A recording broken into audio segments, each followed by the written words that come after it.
right here is too solid for me. So I'm gonna just try to paint in some of my sky. Oh, how many times has something like that happened to you? What a mess. I don't know. Are you guys enjoying seeing me struggle? Laughing at me.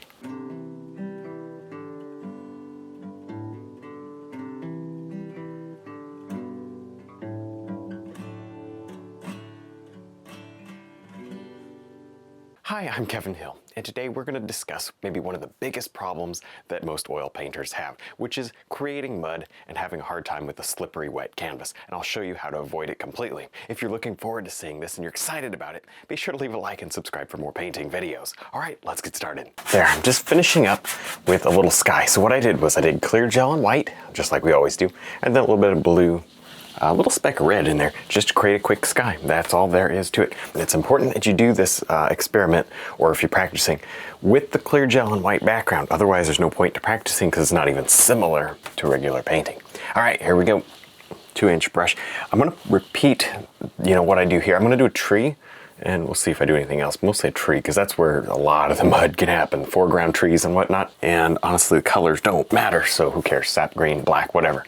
I'm going to place it in. This is the way I like to paint a tree. If I'm going to do one very detailed, what I like to do is throw in the color first. Don't do it solid if you can help it. Let's do that on the other side as well. The shape doesn't need to be terribly similar, just get it in. What we'll do is we'll set that brush aside, and we'll use the filbert brush to detail these trees out. That's the next step, right? Wouldn't you detail out your trees? Just tapping it like this. Mostly using what paint is on the canvas to create that look that saves you an enormous amount of time. In fact, I may show you how to punch holes in this tree. Do you think we could? I mean, it's going to be super slippery. If we control the oil paint on the canvas, some of you guys haven't seen it or haven't even noticed it really. And so that's why I'm covering it, because I still think there's some people that can benefit from this. Hey, while I'm painting this, we should look at the pictures that you guys did of the last painting that I did. I asked you guys to send in, your versions of that last one, so I just want to highlight a few of them here. Now remember, if you want a chance to be featured in the next video, tag me using the hashtag on the screen. So now this is going to be the tree that I don't make mud on. That's the one that's going to be more difficult. So I've got my shop towels. You get those in the automotive section. I've got 2 right here. And I'm going to just simply place these on my tree. All right, had a minute of trouble getting it to stick, but now what I did, I just tore off one of the sheets. I guess it was too much weight pulling it off. So 1 sheet, there you go, lesson learned. And it just sticks right there to the paint. This little floppy bit is because there's no limbs there. This, you can see where it's really going to absorb. I also put a piece of masking tape there, which this is stuff you may need to do. Usually when you're in a big landscape painting, you just stick that thing on there and it's there. So keep that in mind, but the important part is making good contact and you don't smear it onto this one over here. Filbert brush, we need to highlight this if we can. I'm going to take some yellow, white, sap green. I'm just going to go with very basic colors today. It just simply isn't going to make that much of a difference. If you can highlight with one color, you can highlight with any color. All right, here we go. I'm just going to tap on some of this highlight. Now this is only the first highlight. Of course, we will be highlighting with the detail round brush. Oh, look at that. Do you see how it's already getting kind of muddy? I mean, I went a long way. It wasn't too bad. If you use more paint, you actually will do better. It's not impossible to do this, but I'm just going to show you a better way. Now, see how I wanted to brighten that area up? I've already put 1 highlight on there. Now I've got to really glop it on. Sometimes if you use your brush sideways, the brush acts softer and it'll lay the paint down a little better. So kind of remember that. And I know a lot of you guys are sitting here and you paint trees like this and you're getting frustrated, and I don't blame you, honestly. This is a mess. This is miserable and very difficult to get anything that looks halfway decent. I mean, it looks okay, but boy, right on the edge of mud, if you were to go back and want to make any changes at all, I don't think it's going to work. It's just too muddy at that point. That's frustrating. So I'm excited to show you what's going to happen here. I mean, I think we did this a few days ago, but in case you skipped through that part of the video, which you shouldn't be doing, there. Alrighty, well, there you go. Let's see what we can do with our detail brush. You think we can save this? It's not that we're gonna get a terrible tree out of this, but I purposely glopped this one on a little heavier. Sometimes you can just get away with blotting it with a paper towel and be done with it, or sometimes you don't have to do anything at all. That's pretty rare. I'm almost always blotting stuff with a paper towel before, because otherwise it just becomes kind of this slippery, muddy mess that you see up here. See, I'm trying to highlight and I can't, even with my soft detail brush, I'm not really getting anything. The more I paint, the more muddy, especially this is starting to turn gray. It's just kind of getting muddy. And you know, you get a few strokes that are okay, but it's not great. There's a little highlight there, that's not too bad. But here's my problem. I want to put some sky back through here. Do you think we can do that? I bet we can't. I'll just take a little quarter flat here and grab some blue and white. A little red. This is exactly how we'll be doing it on that other one, except for we'll be working with the oil paint instead of against the oil paint. I think I want, right here it's too solid for me, so I'm gonna just try to paint in some of my sky. Oh, how many times has something like that happened to you? What a mess. I don't know. Are you guys enjoying seeing me struggle? Laughing at me. Oh, all right, I've had about enough. That's about all I can take of this. You know, when it gets muddy, you start painting faster and faster and your grip gets a little tighter. You know what I mean? I think that's about all I can have. It's just not the best tree in the world. Let's see if we can do better. What has this been, a few minutes? 3 minutes? I'm gonna give this maybe about 10 and we'll come back. Well, it's been just a couple of minutes. I'm ready to take this off. I think it's good enough. I'm gonna just carefully peel it off. I'm gonna look at that. Number one, I'm a fan of kind of flatter in the underpainting, and then maybe you can build those highlights up a little thicker. There's a little bit of funniness around the edges. I don't care because the tree always grows just a little. But there you go. This should be, oh yeah, look at that. Come on, you can't get a whole lot better than that. Little paint comes off of my finger, but it doesn't mess up the painting. Let's go ahead and highlight in a similar way to that tree, and we'll see if it works any better just by, I'm gonna try to repeat my steps. Here is our original base highlight tone.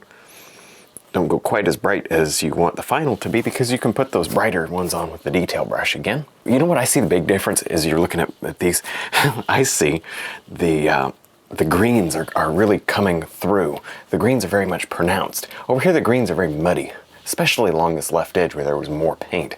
It's really muddy. Here I'm just getting like nice, vibrant greens that really work. And I've said this before, it feels like I'm painting on a dry canvas. And this is oil paint we're talking about. It's not really dry, but you can make it feel like it's dry in a matter of minutes. Why be frustrated painting any? You can paint it all in one day. You can paint it all in one sitting if you don't mind sitting and waiting. Usually you gotta walk away when you put the paper towel on.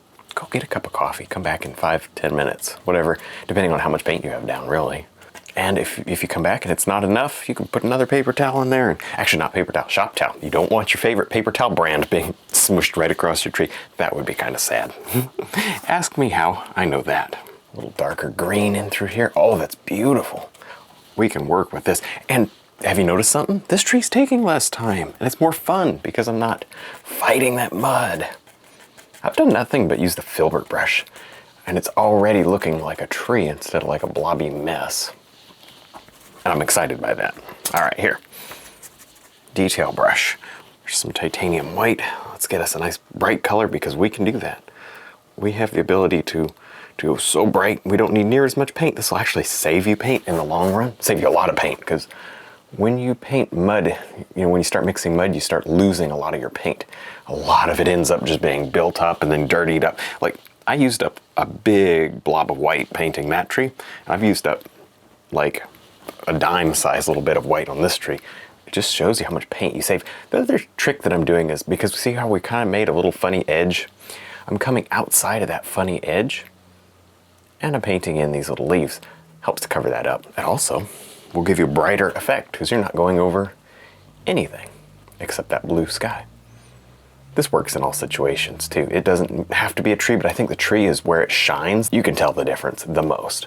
Rocks, I kind of like my rocks with a little mix to them, a little mud, a controlled mud. I kind of like that in my rocks. I don't like it in my trees, not one little bit. Bushes and grass, I can work with a little wet paint but less in the trees. Here's some ochre. We were throwing ochre in that tree and I can't even see it. Oh, I see it here. Wow. I gotta say, is this a basic little lesson? Absolutely. But this is one of those basic lessons that you're gonna get more out of this than, than practicing that way 100 times. Well, what's the difference? I mean, you don't have to wait for your oil paints to dry in order not to create mud. Now, would it be better to limit the amount of paint just in the beginning? Sure, absolutely. But that doesn't work a lot of the time. You can't do that. Sometimes you have to put paint on and then take it off. Put it on, take it off to get a better look to the whole painting. Now, if you need help with trees, this is not a how to paint a tree video. This is just a let's show you how not to mix mud on anything. This could work on a building, on a barn. Yes, try it on a barn. That'd be really cool.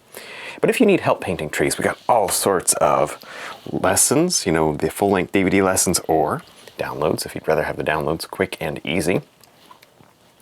And then, it'll kind of help you. It'll help you get to painting trees. But hey, if your tree gets to where it's globby, try this technique. Oh, look at that, those little golden leaves. This is one of the things that you're really gonna benefit from. You know what I mean? Your paintings are gonna just go to the next level when you learn to control the paint. This works really good for roads. The trees are just a good example because you can't scrub as easily. You could just take if you had a road, you could just take that shop towel and rub that road and you'd be done. You wouldn't have to wait on it. But you don't want to lose all these nuances in the limbs. And you would do that if you scrubbed with a shop towel. So by leaving it on there and allowing that shop towel to literally absorb the oil out of the paint, man, it works out great. That's what you're doing. It's really a simple idea, but it's so effective. What we did was we asked for questions. What would you guys like to see in a tip video? So I thought, I should do a tip video. And this was something that I had several suggestions for was, how do you keep from mixing mud? Look at that, what's that, like layer number 4? And I'm only now starting to have to glop it on. And I think it's just something we haven't covered much of, at least in a dedicated sense. I've always said it, but just it's been with something else. Here's your standalone video just for that. So I was kind of excited about that suggestion. My point was, thank you all for the suggestions. That was really good. It looks a little thick, and I'd love to bring in some blue sky again. Put a little red back in there. Not too much paint. What I'll do is I'll set down my palette. I'll grab a shop towel, crinkle it up, and let's say right here, I'd like a spot. I'm going to take that shop towel and get rid of that paint entirely, and maybe a little spot right there. That's good enough to show you how to do it. You do as many as you want. Here's my brush. I'm gonna, look at this. Look at that, it's almost no green mixing at all. That worked even better than it usually does. Okay, now, what do you do with those negative areas? Well, it's pretty simple. Grab a mid-tone and just punch the sides back into the painting so that they feel like they belong. And you have a completed tree, 100% mud-free. What happens if this thing starts to get muddy? I would just put another paper towel on it. Start building on top of the next dry layer. You can do it over and over again. You'll lose your highlight a little, but not a lot. Most of it'll stay. Now I'd like to go over one last thing that you may run into, which is when you do this technique, you do tend to lighten the darks a bit.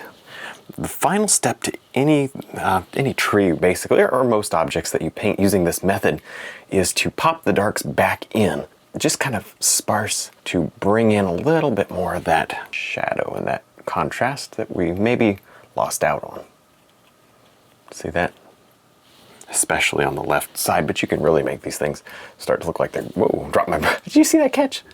You can make these things look like they're glowing.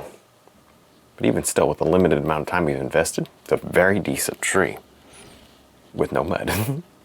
Well, that's all for this quick little lesson. I hope you learned a lot and really enjoyed seeing it. Remember to check out all of our full-length painting lessons available on the website, as well as the brushes and the paint. Thanks for watching.